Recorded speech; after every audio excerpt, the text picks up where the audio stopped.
Next doubly reinforced beam chapter में हमारा next lecture है लेक्चर नंबर 3। तो इसमें हम डिस्कस करेंगे कुछ problems related to the moment of resistance. हम कैसे कैलकुलेट करते हैं अल्टीमेट मोमेंट ऑफ रेजिस्टेंस यानी कि एमयू की वैल्यू हम कैसे फाइंड आउट करेंगे ये जानेंगे। लास्ट लेक्चर में हमने डिस्कस किया था जो हमारा अल्टीमेट मोमेंट ऑफ रेजिस्टेंस है उसके कुछ स्टेप्स हैं जो हम उसकी प्रॉब्लम्स को सॉल्व करने के लिए जो हमारे कैलकुलेशन स्टेप्स रहते हैं वो कौन कौन से एक एक करके हमने डिस्कस किया। अगर हमारे को अलग अलग तरह से अगर स्टील का ग्रेड दिया हुआ है, अगर माइल्ड स्टील दिया हुआ है तो किस तरह से हमने कैलकुलेशन करनी है और जो हमारा अल्टीमेट मोमेंट ऑफ रेजिस्टेंस है वो फाइंड आउट करना है। तो इसमें हम जानेंगे जो हमारा अल्टीमेट मोमेंट ऑफ रेजिस्टेंस है, ये हमारे पास एक प्रॉब्लम है। इसमें हम देखेंगे स्टेप वाइज देखेंगे कैसे इसको सॉल्व आउट करें। तो सबसे पहले बात करते हैं कि डबली रीइंफोर्स्ड बीम। एक डबली रीइंफोर्स्ड बीम है, हमें पता है डबली रीइंफोर्स्ड बीम क्या होता है, ठीक है जी। The beam which have a tension and compression reinforcement, ठीक है जी। जब टेंशन और कंप्रेशन जोन में रीइंफोर्समेंट प्रोवाइड की जाती है तो उसको हम डबली रीइंफोर्स्ड बीम नाम देते हैं, ठीक है जी। तो आगे बढ़ते हैं। एक doubly reinforced beam section is 300 mm into 500 mm। तो ये साइज गिवन है हमें, ठीक है जी। 300 mm into 500 mm जो बीम सेक्शन एक रेक्टेंगुलर बीम सेक्शन है उसका एक साइज दिया हुआ है। बी 300 mm क्या दिया है हमें, विड्थ ऑफ द बीम, और 500 mm ओवरऑल बोला है। ओवरऑल मतलब ये हमारा क्या है, इसने यहाँ पे एक वर्ड बोला है ओवरऑल। तो ये बातें भी ध्यान रखनी है जब हम क्वेश्चन रीड कर रहे हैं तो वहां पे क्वेश्चन अच्छे से रीड करेंगे तो तभी हमें पता चलेगा क्या पूछा गया है, ठीक है जी। तो ये बोला इसने 300 mm into 500 mm ओवरऑल, यानी कि ओवरऑल डेप्थ दी है हमें यहाँ पे 500 mm, ठीक है जी। कैपिटल डी की वैल्यू दी है। ओके आगे बढ़ते हैं। It is provided with 2-12 mm diameter as compression steel. और यहां पे बात सुनिए, दो जो बार प्रोवाइड किए हमने 12 mm के, ठीक है जी, वो क्या है, कंप्रेशन स्टील है। यानी कि कंप्रेशन जो हमारा बीम है, अगर यहां पे हम ड्रॉ करते हैं एक बीम को तो सबसे पहले हमें डाटा जो गिवन रहेगा, डाटा गिवन है वो लिखते हैं। सबसे पहले लिखेंगे हम डाटा गिवन। तो क्या क्या चीज गिवन है वो हम यहाँ पे लिखेंगे। तो सबसे पहले हमें ये पता चला सेक्शन बीम सेक्शन 300 into है दिया हुआ है। तो ये क्या है 300 mm, यानी कि हमारे पास जो विड्थ दी है हमें 300 mm की दी है और ओवरऑल डेप्थ कितनी दी है हमें 500 mm। ओके तो यहां से 500 mm, तो यहां पे भी लिख लेते हैं हम विड्थ बी, डिनोट करेंगे बी से विड्थ को। तो कितनी दी है हमें 300 mm। और दूसरी बात करते हैं ओवरऑल डेप्थ की। ओवरऑल डेप्थ हमें गिवन है कैपिटल डी 500 mm। ओके और क्या गिवन है इस क्वेश्चन में, it is provided with 2-12 mm diameter as compression steel. And ये देखो हमारे पास कंप्रेशन स्टील गिवन है, दो बार दिए हैं 12 mm के, और उसके बाद बोला है 4 बार जो है 25 mm डाया के टेंसाइल स्टील टेंशन जोन में हमने प्रोवाइड किए रखे हैं। ये हमारा न्यूट्रल एक्सिस है तो यहाँ पे ये टेंसाइल जोन है, ये हमारा कंप्रेशन जोन है। तो इसमें हमने टेंसाइल और कंप्रेशन जोन दोनों के जो हमने रिइंफोर्समेंट किए वो प्रोवाइड गिवन है। उसके बाद इफेक्टिव कवर 40 mm।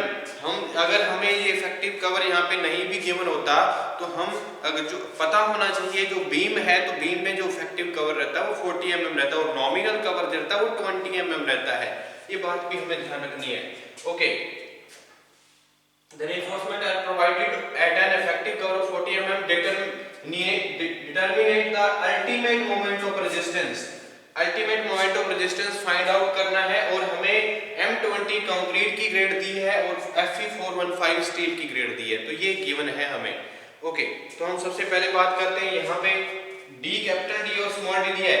तो इफेक्टिव कवर कितना दिया हमें 40 mm, effective cover for compression है, ठीक है जी। तो हमारे पास 40 mm ये कवर दिया है, इफेक्टिव कवर डी डैश से हम इसको डिनोट करेंगे। और अगर हम इसमें इफेक्टिव कवर दिया है तो हम इसको क्या निकाल सकते हैं, हमारी जो वैल्यू आएगी किसकी इफेक्टिव डेप्थ की, अगर हमें ओवरऑल डेप्थ और इफेक्टिव कवर गिवन है तो हम यहां से क्या निकाल सकते हैं, डी निकाल सकते हैं, यानी कि effective cover of the beam effective depth of the beam निकाल सकते हैं। तो कैसे निकालेंगे, capital D minus D dash, तो हमारे पास आया 500 minus 40 is equal to 460 mm हमारी क्या वैल्यू है, किसकी है, effective depth of the beam है। ओके, तो ये हमने ध्यान रखनी है बातें। ओके, अब हम बात कर रहे हैं यहाँ पे जो स्टील प्रोवाइड किया है, तो स्टील हमारा किसमें प्रोवाइड किया है, ये देखिए दो बार प्रोवाइड किए 12 mm डायमीटर के कंप्रेशन स्टील प्रोवाइड किया है। कंप्रेशन यानी कि हम यहाँ पे area of steel in compression निकाल लें, तो area of steel in compression कितना आएगा, तो ये भी हम ध्यान रखेंगे यहाँ पे। तो area of steel in compression ASC से डिनोट करते हैं हम, area of steel in compression ASC से हम डिनोट करेंगे, ये बात हमें ध्यान रखनी है, डिनोट किससे करते हैं, ठीक है जी। तो यहाँ पे कितने बार हैं, 2, अगर एक बार का हम डाया निकालें तो क्या होगा, 5/4 इंटू डी स्क्वायर, तो D dia of the bar कितना है, 12 का स्क्वायर, और कितने बार हैं, 2, तो यहां से हम कैलकुलेट कर पाएंगे area of steel in compression, तो यहां से आएगा हमारे पास 226.20 mm स्क्वायर, ठीक है जी। तो ये हमारी वैल्यू आ गई है किसकी, area of steel in reinforcement in compression zone, ठीक है जी। तो ये ASC की वैल्यू आई है हमारे पास, तो ये तो याद रखनी है, ये हमारा जो वैल्यूज हम कैलकुलेट कर रहे हैं गिवन चीजें हैं, तो गिवन जो हमारे पास स्टील दिया है उसकी हमने कंप्रेशन स्टील के एरिया हमने निकाल लिया। और अब बढ़ते हैं हम, क्योंकि इसने कंप्रेशन भी प्रोवाइड किया है, स्टील जो है कंप्रेशन में भी प्रोवाइड है और टेंशन में भी है, तो हम AST भी निकालेंगे, मतलब area of steel in tension zone, तो टेंशन जोन का भी निकाल लेते हैं, तो उसको हम डिनोट करेंगे AST से। ओके, AST हम निकाल लेते हैं इसमें, AST में हमारा जो कंप्रेशन टेंशन जोन में जो स्टील प्रोवाइड किया कितना है, 420 mm डायमीटर, यानी कि 25 mm डायमीटर के 4 बार हमें प्रोवाइड किए गए हैं टेंसाइल स्टील टेंशन जोन में। तो ये भी हम एरिया निकाल सकते हैं, कितने बार है, एक बार का कितना एरिया होता है, 5/4 इंटू डी स्क्वायर, डी यानी कि हमारे पास क्या है, डाया ऑफ द बार कितना है, 25 का स्क्वायर इंटू कितने बार हैं, 4 नंबर ऑफ बार्स है, तो यहां से AST की वैल्यू आ जाएगी, area of steel in tension, तो कितना है, यहां से आ जाएगा हमारे पास 1963.50 mm स्क्वायर, हमारी जो वैल्यू है किसकी है, AST की, area of steel in tension zone, ठीक है जी। तो इस तरह से हमने कैलकुलेट किए जो गिवन वैल्यूज हैं। ओके, तो यहां से हमारे पास और क्या गिवन है, ये सारी हम गिवन डाटा लिख रहे हैं, ठीक है जी। और हमें गिवन है M20 कंक्रीट और Fe415 स्टील, तो यहां से हम क्या कर लेंगे, FCK यानी कि characteristic strength of the concrete, characteristic strength of the concrete कितनी है हमारे पास, 20 न्यूटन, 4 M20 ग्रेड के लिए कितना रहेगा, 20 न्यूटन पर mm स्क्वायर, ठीक है जी।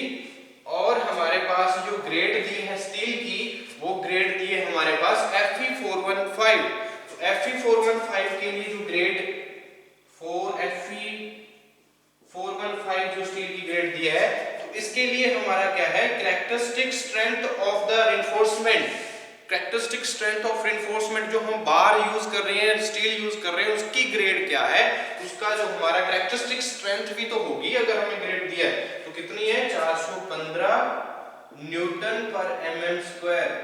ओके, तो ये हमारा सारी की सारी जो डाटा है ये गिवन है। ओके, तो ये सारी वैल्यू हमने यहाँ पे कलेक्ट कर ली है। तो नेक्स्ट स्टेप वाइज समझते हैं कैसे हम मोमेंट ऑफ रेजिस्टेंस को कैलकुलेट करें। ओके, तो कैसे करेंगे ये बात हम समझ लेते हैं। तो स्टेप 1 में सबसे पहले हम क्या करते हैं,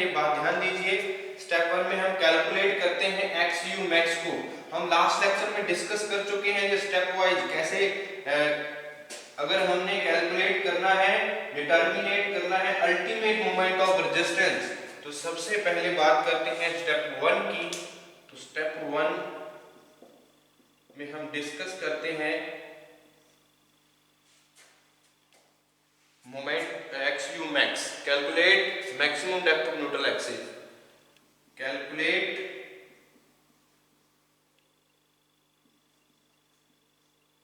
the value of XU max। XU max क्या होता है? Maximum depth of neutral axis. Okay, तो यहां से maximum depth of neutral axis निकालने के लिए हम क्या करेंगे, जो XU max की वैल्यू है ये डिपेंड करती है ग्रेड ऑफ स्टील पे, ठीक है जी। तो ग्रेड ऑफ स्टील हमारे पास Fe415 है, तो उसके अकॉर्डिंग जो हमारी स्टील की ग्रेड के अकॉर्डिंग हमारा जो XU max आएगा वो कितना आएगा, XU max equal to 0.48 into D। यहाँ पे D क्या है, यहाँ पे D क्या है, जो हमारी डेप्थ ऑफ, जो हमारी डेप्थ दी हुई है, इफेक्टिव डेप्थ स्मॉल d है यहाँ पे, effective depth of the beam. तो यहां से अगर हम बात करें, ये हम कवर प्रोवाइड करते हैं और स्ट्रिप्स डालते हैं, स्ट्रिप्स क्या होंगी वो भी आगे आगे हम डिस्कस करते रहेंगे। तो हमने नीचे जो हमारे पास इसने बोला है टेंशन में कितनी है, 4 नंबर ऑफ बार्स यूज किए हैं हमने, 4 नंबर ऑफ बार्स जो है हम प्रोवाइड कर रहे हैं यहाँ पे। और कंप्रेशन जोन में कितने हैं हमारे पास, 2 हैं, ठीक है जी। कितने बार यूज किए हमने, 2, ठीक है जी। तो इसमें अगर हम बात करें जो हमारे पास AST की वैल्यू आई है वही हम निकाली और ASC की वैल्यू ही हमने काउंट कर ली है। तो डेप्थ ऑफ न्यूट्रल एक्सिस अगर हम बात करें यहाँ पे 4 इंटू D, तो ये वैल्यू जो है ये हमारा क्या होता है, 40 इफेक्टिव डेप्थ। अगर हम इसमें से टोटल में से ये वैल्यू निकाल दें तो हमारे पास इफेक्टिव डेप्थ आती है, कितनी रहती है यहाँ पे, 460 mm। तो यहाँ से हमारी जो वैल्यू आएगी कितनी है, 0.48 इंटू 460। तो यहाँ से हम क्या निकाल सकते हैं, XU max की वैल्यू। तो XU max की वैल्यू आती है यहाँ से हमारी 220.8 mm, ठीक है जी। तो XU max हमारे पास 220.8 mm आ गया है। ओके, तो नेक्स्ट अगर हम बात करें अप्रोक्सीमेट वैल्यू जो निकालते हैं हम FSC यानी कि मैक्सिमम डिजाइन स्ट्रेस। तो maximum design stress find out करना बहुत जरूरी रहता है इस केस में। डबली रीइंफोर्स्ड बीम के सेक्शन में हमारा निकालेंगे स्टेप नंबर 2 में। तो XU max हम हमेशा क्या कर रहे हैं, यहाँ पे XU max स्टेप नंबर 1 में फाइंड आउट करेंगे सबसे पहले। अब हम स्टेप नंबर 2 की ओर बढ़ रहे हैं, तो ये क्या है, कैलकुलेट करेंगे अप्रोक्सीमेट वैल्यू किसकी, FSC की। फाइंड द अप्रोक्सीमेट वैल्यू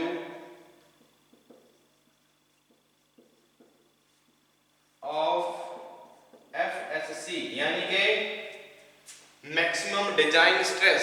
तो मैक्सिमम डिजाइन स्ट्रेस निकालने के लिए हमारे पास ग्रेड पे हम डिपेंड करते हैं और हम IS कोड से डायरेक्टली भी कलेक्ट करते हैं। ओके, तो ये बात ध्यान रखनी है क्योंकि यहाँ पे 2 बातें हैं। 2 बातें कैसे हैं, अगर हमें माइल्ड स्टील दिया होता तो हम एक XU के टर्म्स में हम FSC की वैल्यू हम फाइंड आउट करते, ठीक है, इन टर्म्स ऑफ XU। ठीक है, यहाँ पे क्या है, यहाँ पे जो केस है Fe415, यहाँ पे HYSD स्टील गिवन है, ठीक है। तो HYSD जब स्टील गिवन होगा तो उस टाइम क्या होगा, हम D' रेशो से हम फाइंड आउट कर सकते हैं। यानी कि हमारा जो D' रेशो है उसके अप्रोक्सीमेट अगर हम बात करें तो हम डायरेक्टली कोड पे जाएंगे। D' रेशो जो आएगा उसके अकॉर्डिंग हम जो उसके अगेंस्ट वैल्यू होगी कोड में वो हम क्या कर लेंगे, कलेक्ट कर लेंगे फॉर मैक्सिमम डिजाइन स्ट्रेस। तो यहाँ पे बात कर रहे हैं हम D' की, तो D' की रेशो हम निकाल लेते हैं फॉर D'। तो D' कितना है हमारे पास 40 और डी हमारा effective depth of the beam कितना है 460। तो यहां से जो वैल्यू आएगी वो कितनी आएगी 0.087 हमारे पास वैल्यू आ गई है। और हमारे पास जो ग्रेड है F415 ग्रेड है, तो हम यहां से टेबल जो होगा एफएससी का अप्रोक्सीमेट वैल्यू हम यहां से फाइंड आउट कर लेंगे। तो यहां पे टेबल हमें बता रहा है the approximate value of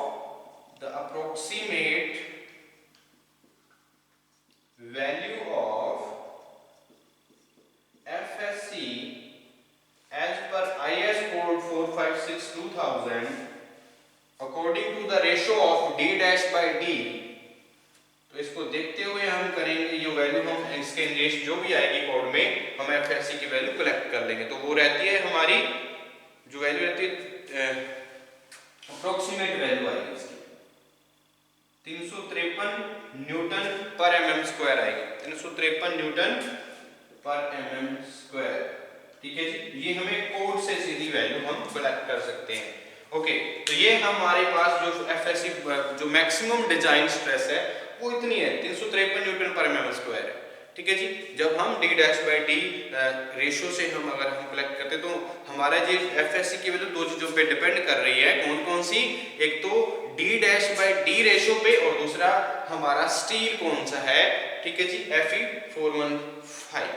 okay, तो इसके अकॉर्डिंग जो हमारी एफएससी की वैल्यू आती है 353 न्यूटन पर mm स्क्वायर। हम नेक्स्ट जो हमारा स्टेप है उसकी ओर बढ़ते हैं। तो नेक्स्ट स्टेप में हम कैलकुलेट करेंगे वैल्यू XU की, डेप्थ ऑफ न्यूट्रल एक्सिस की। न्यूट्रल एक्सिस की जो डेप्थ है उसको हम कैलकुलेट कर लेते हैं। ठीक है जी, तो डेप्थ ऑफ न्यूट्रल एक्सिस क्या रहेगी ये देख लेते हैं स्टेप नंबर 3 में। Okay, step number 3, find the value of XU। Find the value of XU। अब XU की वैल्यू फाइंड आउट करनी यानी कि डेप्थ ऑफ न्यूट्रल एक्सिस हमने देखनी है कितनी है, क्या डेप्थ है। ठीक है जी, न्यूट्रल एक्सिस की। तो ये हम बात कर रहे हैं यहाँ पे, तो यहाँ पे इक्विलिब्रियम कंडीशन हम अप्लाई करेंगे क्योंकि limit state of collapse equilibrium condition हम अप्लाई करेंगे। तो यहाँ पे क्या होगा C इक्वल टू T रख सकते हैं हम, यानी कि compression zone equal to tension zone रख सकते हैं। तो हम क्या करेंगे, ये XU की जो वैल्यू आएगी वो देखेंगे। XU मैक्स तो हमने निकाल लिया। ओके, तो XU ये हमारा क्या कंप्रेशन जोन में हमारा जो स्टील है ये हमारा क्या है ASC, area of steel in compression. ये हमने जो प्रोवाइड किया ये क्या है AST, area of steel in tension zone. Okay, तो यहां से हम निकाल सकते हैं 0.36 FCK BXU is equal to 0.87 FY AST। और यहाँ पे XU किया है तो यहाँ पे और क्या है ASC भी तो है, मैक्सिमम डिजाइन स्ट्रेसेस भी तो आएंगी। तो यहाँ पे भी हम क्या करेंगे ASC और FSC की वैल्यू भी यूज करेंगे यहाँ पे B2। जो यहाँ पे हम क्या करेंगे पहले XU की वैल्यू फाइंड आउट करनी, क्योंकि XU की फाइंड आउट करेंगे तभी हमारे पास क्या आएगा मोमेंट ऑफ रेजिस्टेंस आएगा। मोमेंट ऑफ रेजिस्टेंस भी हम यूज करेंगे 0.87 FY AST। तो यहाँ से XU अगर हम इधर ले तो यहाँ से अननोन वैल्यू हमारे पास 0.36 FCK B divided by 0.87 FY AST। ठीक है जी, तो हम यहाँ से वैल्यू सारी की सारी वैल्यू हम पुट कर सकते हैं या इसलिए तो हम XU की वैल्यू यहाँ से फाइंड हो जाएगी। ठीक है जी, तो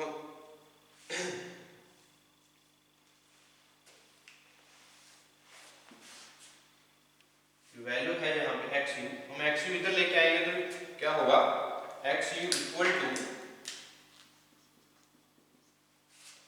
0.87 FY AST डिवाइडेड बाय ये हमारा क्या आ जाएगा इधर आ जाएगा 0.36 FCK into B। तो वैल्यू हम पुट कर लेते हैं 0.87, Fy की 415 वैल्यू है, AST कितना निकाला अभी हमने, area of steel in tension, तो area of steel in tension हमारा आया था 1963.50, 1963.50 आया था। ओके, तो 0.36 इंटू FC के था हमारा 20 और B की वैल्यू कितनी है 300, तो ये वैल्यू पुट कर दी तो हमारे पास XU की जो वैल्यू आएगी वो कितनी है, XU की वैल्यू ये कैलकुलेट करके हम वैल्यू निकाल लेंगे। ओके, तो XU की डेप्थ ऑफ न्यूट्रल एक्सिस हमारी आ रही है 328.20 mm, 328.20 mm। तो इसी अगर हम स्टेप की बात करें तो जब हमारे पास XU मैक्स हमने फर्स्ट स्टेप में कैलकुलेट किया और अब हमने XU भी फाइंड आउट कर ले तो यहाँ पे हम कंपैरिजन करना बनता है। तो यहाँ पे हम क्या करेंगे, कंपैरिजन करके देखेंगे। तो देखो यहाँ पे जो कंपैरिजन है क्या है, अगर हम कंपैरिजन करें XU और XU मैक्स में, तो XU मैक्स हमारे पास कितना आया था और XU कितना है, ये बात ध्यान दीजिए। तो XU हमारे पास कितना है 328.20 mm, ये ग्रेटर देन आ रहा है XU मैक्स से, ठीक है जी। XU मैक्स से XU की वैल्यू ज्यादा आ रही है। XU मैक्स की वैल्यू कितनी थी हमारे पास, XU मैक्स की वैल्यू कितनी थी 220.8, ठीक है जी, 220.8 थी mm, यानी कि XU वैल्यू ज्यादा है। हम जो वैल्यू है वो क्या कर रहे हैं, ओवर इन्फोर्स कर रहे हैं। तो हम क्या करेंगे, चेक करेंगे वैल्यू FSC की, check the value FSC, then check the value FSC। तो FSC की वैल्यू यहाँ पे चेक कर सकते हैं हम XU की टर्म में। तो हमारे पास FSC की वैल्यू अगर हम देखें, ये हमारा बीम ओवर इनफोर्स्ड हो गया, ये हम बात ध्यान रखनी है क्योंकि जब XU की value greater than XU max होती है तो ये क्या है, ओवर इनफोर्स्ड है, ओवर इनफोर्स्ड बीम है। अब हम FSC की वैल्यू भी चेक कर लेते हैं, ठीक है जी। XU की टर्म में अगर हम फाइंड आउट करते हैं तो हमारे पास जो वैल्यू आती है वो कितनी है, अगर हम कॉरस्पॉन्डिंग टू स्ट्रेन निकालें तो हमारे पास 0.0351 minus d dash by XU, तो इस टर्म में हम निकाल लेते हैं। तो इस टर्म में अगर हम निकालें तो हमारे पास वैल्यू आती है 0.0351 माइनस d डैश कितना है 40, XU की वैल्यू अभी हमें फाइंड आउट की 328.20 mm। तो यहां से हमारे पास स्ट्रेन की जो वैल्यू आ रही है वो 0.0029 आ रही है, ठीक है जी। तो इसके कॉरस्पॉन्डिंग अगर हम बात करें FSC की वैल्यू तो कितनी आएगी, फिर भी अगर हम इसके कॉरस्पॉन्डिंग देखें तो 353 ही आएगी, ये कोड हमें बताता है, ठीक है जी। तो ये कोड हमें बता रहा है कितनी है, टेबल नंबर 6.1 में 353 ही आ रही है कॉरस्पॉन्डिंग टू ESS। तो हमारी FSC की वैल्यू कितनी आ रही है 353 न्यूटन पर mm स्क्वायर, ठीक है जी। तो ये वैल्यू सेम है, यानी कि हमारी जो मैक्सिमम डिजाइन स्ट्रेस है वो सही है, ठीक है जी। तो ये वैल्यू हमने ध्यान रखनी है, इट इज ओके,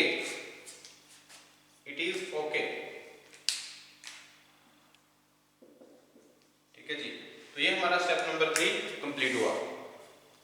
तो हम नेक्स्ट बढ़ते हैं अल्टीमेट मोमेंट ऑफ रेजिस्टेंस। अब हम फाइंड आउट कर सकते हैं क्योंकि हमारा जो हमने पता कर लिया कौन सा बीम है, ओवर इनफोर्स्ड बीम है, XU की वैल्यू हमने फाइंड आउट कर ली है, XU मैक्स की वैल्यू हमने फाइंड आउट कर ली है और हमने FSC design maximum design stresses भी देख ली है सही है या नहीं। तो दोनों टर्म्स में हमने देख लिया, XU मैक्स की टर्म में भी हमने फाइंड आउट कर ली है, ठीक है जी। तो अब हम फाइंड आउट करने वाले हैं स्टेप नंबर 4 में ultimate moment of resistance, ultimate moment of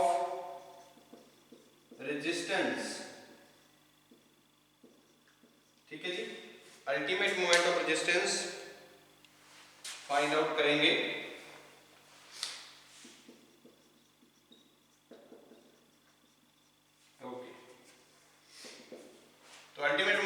resistance find out करने के लिए हमारे पास क्या रिलेशन है, ये बात ध्यान रखनी है। यहाँ पे एमयू फाइंड आउट करने के लिए हमारे पास रिलेशन है 0.36 FCK BXU, क्योंकि यहाँ पे हम क्या यूज करेंगे, XU ही यूज करेंगे फर्दर जो हमारे कैलकुलेशन के लिए, क्योंकि XU greater than XU max आ रहा है, तो यहाँ पे जो वैल्यू है हम XU की ही लेके जाएंगे फर्दर कैलकुलेशन के लिए।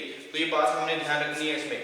0.36 FCK BXU into D minus XU, D minus 0.42 XU plus FSC D minus D dash into ASC। तो ये रिलेशन हमने याद रखना है for finding the ultimate moment of resistance. 0.36 FCK B into XU, यहाँ पे हमें वैल्यू सारी की सारी गिवन है, हमने कैलकुलेट करनी है। 0.36 FCK की वैल्यू कितनी है 20 न्यूटन पर mm square, B width of the beam कितना है 300 mm, depth of neutral axis अभी हमने फाइंड आउट की कितनी आई थी 220.8, 220.8, ठीक है जी। अगर हमारे पास वैल्यू जो आई है 220.8, यहाँ पे 328.XU की वैल्यू कितनी आई थी 328 आई थी, तो हमने जो मिनिमम वैल्यू होगी यानी कि फर्दर कैलकुलेशन के लिए जब हम ओवर इनफोर्स्ड बीम किया था तो हम XU मैक्स को क्या रख लेते हैं, XU के इक्वल रख लेते हैं, तो हम फर्दर कैलकुलेशन के लिए जो XU मैक्स की वैल्यू है वो लेके चलेंगे, यहाँ पे XU मैक्स यूज करेंगे हम, XU मैक्स। तो याद रखना ये बात। D कितना है हमारे पास, यहाँ पे D की वैल्यू जो है हमारी कितनी है, ओके 460 माइनस 0.42 XU मैक्स कितनी वैल्यू है 220.8 plus FSC design stress, maximum design stress कितनी वैल्यू है 353 into D 460 minus D dash कितना है effective cover 40 into area of steel in compression. तो area of steel in compression हमने कितना निकाला था, फर्स्टली हमने डाटा गिवन जब हमें था उसमें हमने फाइंड आउट किया था वैल्यू जो निकाली थी 226.20, तो यहां से हम MU की वैल्यू फाइंड आउट कर सकते हैं। तो यहां से वैल्यू आती है हमारी 208.69 इंटू 10⁻³ न्यूटन मिलीमीटर। तो ये वैल्यू आएगी हमारी, इसको कैलकुलेशन करके, तो ये हमें ध्यान रखनी है बातें, ओके। तो ये हमने फाइंड आउट किया इस क्वेश्चन में अल्टीमेट मोमेंट ऑफ रेजिस्टेंस, ठीक है जी। ये हमारा क्या है, ultimate moment of resistance find out कैसे करते हैं हमने स्टेप वाइज समझा। तो नेक्स्ट लेक्चर में हम डिस्कस करेंगे जो फर्दर हमारी जो प्रॉब्लम्स रहती हैं डबली रीइंफोर्स्ड बीम में, किस तरह की जो हमारे डिजाइन प्रोसीजर भी देखेंगे क्या रहते हैं।